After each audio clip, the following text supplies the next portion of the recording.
Çaydan yok. ها تجي ورا بيت شوي بيها حاطين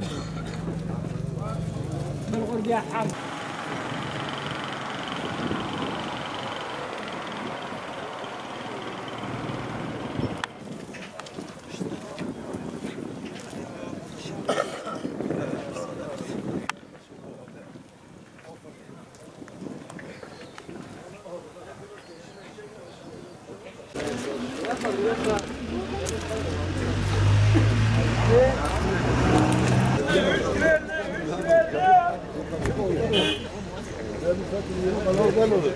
Yaşlar gitti.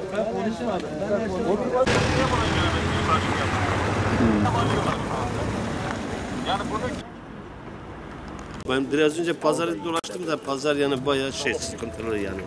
Arabalar pahalı, yakıtlar pahalı, bir şey alınmıyor yani gerçekten de. Millet çok zor durumda yani. Yani birine pazarlık yapıyorsun, adam da sıkıntı çekiyor, alan da sıkıntı çekiyor. Yani satan da sıkıntı çekiyor. Adam elindeki araba 70-80 milyon para bağlıyor arabaya. Adam bir ay, 1,5 ay, 2 aya kadar o arabayı bekletiyor. Yani ağır yani her şey bağlanmış, her şey zam olmuş, yani lastik alınmıyor, yakıt alınmıyor. Yani yılbaşından sonra tekrar bu uçuş gidecek yani bu adam. Yani bu pazarı bekliyorlar, yani şey bekliyorlar, seçim bekliyorlar. Seçimden sonra tabii ki ortam daha şey olacak yani. Ortam daha berbat olacak yani kimseye arabalara yani bu kalabalık şu anda istediği aracı bulamıyor mu? Bulamıyorlar, araç da var, araç da çok yani bu şeyden dolayı bayağı sıkıntılı. Yani ya bir çift lastik olmuş ya 1 milyar abi olmuyor yani hiç kimse alamıyor yani, hiç şey yapamıyorlar yani. Adam alıyor sıkıntı yapıyor. Yani bir şey aldığın zaman da sıkıntı yaptın mı neye yaradı? Şu an piyasa çok durgun. 4 aydır işler çok kırık.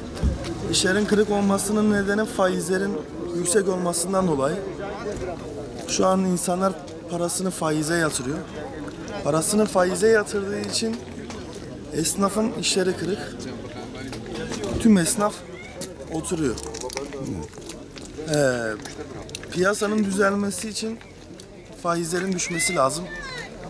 Faizler düşmezse sıkıntı esnaf için. Evet, çekleri yazılanlar var, kredileri olan var. Maalesef yani Adıyaman'ın durumu, ticari durumu hiç iyi değil. Tütün vardı, o gitti. Şimdi Adıyaman geçimini tütünle sağlıyor.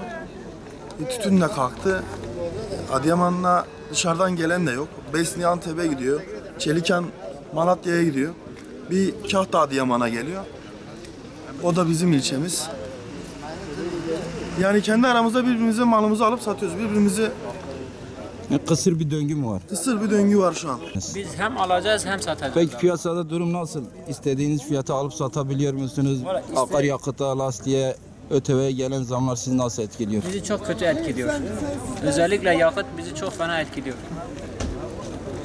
Biz kendimiz esnaf adamız, ticari araba kullanıyoruz. Bundan dolayı da bu yakıtlara olan zamlar bizi çok fena etkiliyor. Artık aileyi geçindiremez duruma gelmişiz. Evet, abi bu son zamlardan dolayı biz artık evde kira vermez duruma gelmişiz. O yüzden de gördüğünüz gibi Utuk pazarına gelmişiz, araçlarımızı satıyoruz. Bu zamlardan, bu ÖTV'lerden dolayı millet bayağı bir yorgun. Bu faiz durumları, faiz yükselmiştir. Bu yetkililerin buna bir el atmaları lazımdır. Şu anda böyle bir buçuk aydır biraz piyasa durgundur yani. Bu da önümüz kış olduğu için. Bir de bu